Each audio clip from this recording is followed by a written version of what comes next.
নমস্কাৰ আপোনালোকক RM education চেনেললৈ সকলোকে স্বাগতম জনাইছো। আজি আমি এডিআৰই গ্ৰেড 4 আৰু গ্ৰেড 3 ৰিজাল্টক লৈ ডাঙৰ ঘোষণা। সেয়ে আপোনালোকে ভিডিওটো সম্পূৰ্ণ চাই থাকিব।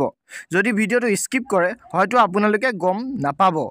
এনে ধৰণৰ আপডেট আপোনালোকে যদি পাই থাকিবলৈ মন আছে তেন্তে চেনেলটো সাবস্ক্ৰাইব, লাইক, কমেন্ট কৰিবলৈ নাপাহৰিব। কাৰণ এনে ধৰণৰ আপডেট আপোনালোকলৈ দি থাকিম। সেয়ে আজি ভিডিওটো ইয়াৰ ওপৰত প্ৰস্তুত কৰা হৈছে। সেয়ে আপোনালোকে ভিডিওটো শেষলৈকে চাই বুলি আশা থাকিল। আহক এতিয়া আমি ভিডিওটো আৰম্ভ কৰোঁ। ভিডিওটো আৰম্ভ কৰাৰ আগত আপোনালোকক মাঘৰ বিহু সকলোকে হিয়া ভৰা শুভেচ্ছা জ্ঞাপন কৰিলোঁ। এডিআৰই গ্ৰেড 3 আৰু গ্ৰেড 4ৰ ৰিজাল্টক লৈ বহুতে অপেক্ষা কৰি আছিল। সেয়ে যিসকলে ভাবি আছিল যে মোৰ ৰিজাল্টটো কেতিয়া ওলাব সেইসকলৰ বাবে অতিকৈ ভাল খবৰ। আপোনালোকক ফেব্ৰুৱাৰী আৰু মাৰ্চ মাহত আপোনালোকক ৰিজাল্টটো ঘোষণা কৰিব, যিসকলে এডিআৰই গ্ৰেড 4 আৰু গ্ৰেড 3 দিছিল। আৰু লগতে মুখ্যমন্ত্ৰীয়ে কৈছে যে আপোনালোকক 2025 চনত আৰু নতুন ভেকেন্সি ওলাবলৈ গৈ আছে। এডিআৰই গ্ৰেড 4 আৰু গ্ৰেড 3 ফৰেষ্ট গাৰ্ডৰ আৰু আসাম পুলিচ এনেকৈ বিভিন্ন ধৰণৰ পদৰ ওপৰত আকৌ নতুন ভেকেন্সি ওলাব 2025 চনত। সেয়ে আপোনালোকে যিমান পাৰে পঢ়াৰ আৰম্ভ কৰক। ৰিজাল্টটো ফেব্ৰুৱাৰী শেষৰ সপ্তাহ আৰু মাৰ্চৰ প্ৰথম সপ্তাহত ঘোষণা কৰিব। কোনটো তাৰিখ সেইটো এতিয়ালৈকে ঘোষণা কৰি দিয়া নাই। সেয়ে আপোনালোকে নিশ্চিন্ত হৈ থাকক আৰু যিমান পাৰে স্কিল টেষ্ট আৰু ভাইভাৰ টেষ্টৰ কাৰণে প্ৰিপেৰেশ্যন কৰি থাকক। কেনেকৈ কি ধৰণে সকলো আপোনালোকে প্ৰিপেৰেশ্যন কৰি থাকক। আৰু মুখ্যমন্ত্ৰী ডাঙৰীয়াই কি কৈছিলে আপোনালোকে ভিডিওটো সম্পূৰ্ণ চাই থাকক।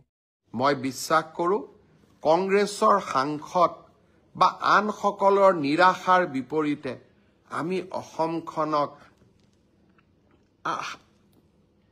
একেলগে লগ হৈ আমি আশাৰ সৰগ ভূমিলৈ ৰূপান্তৰ কৰিম।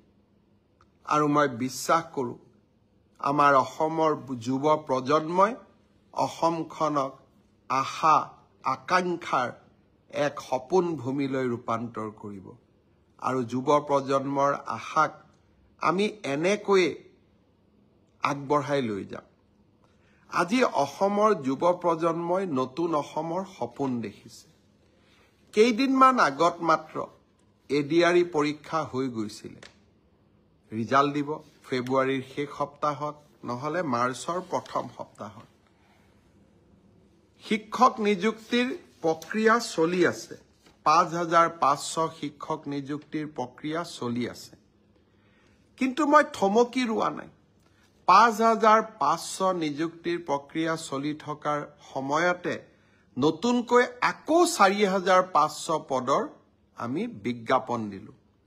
এটা এডিআৰই পৰীক্ষাৰ ফলাফল দিম আৰু লগে লগে নতুন পদৰো আমি বিজ্ঞাপন মুকলি কৰি দিম।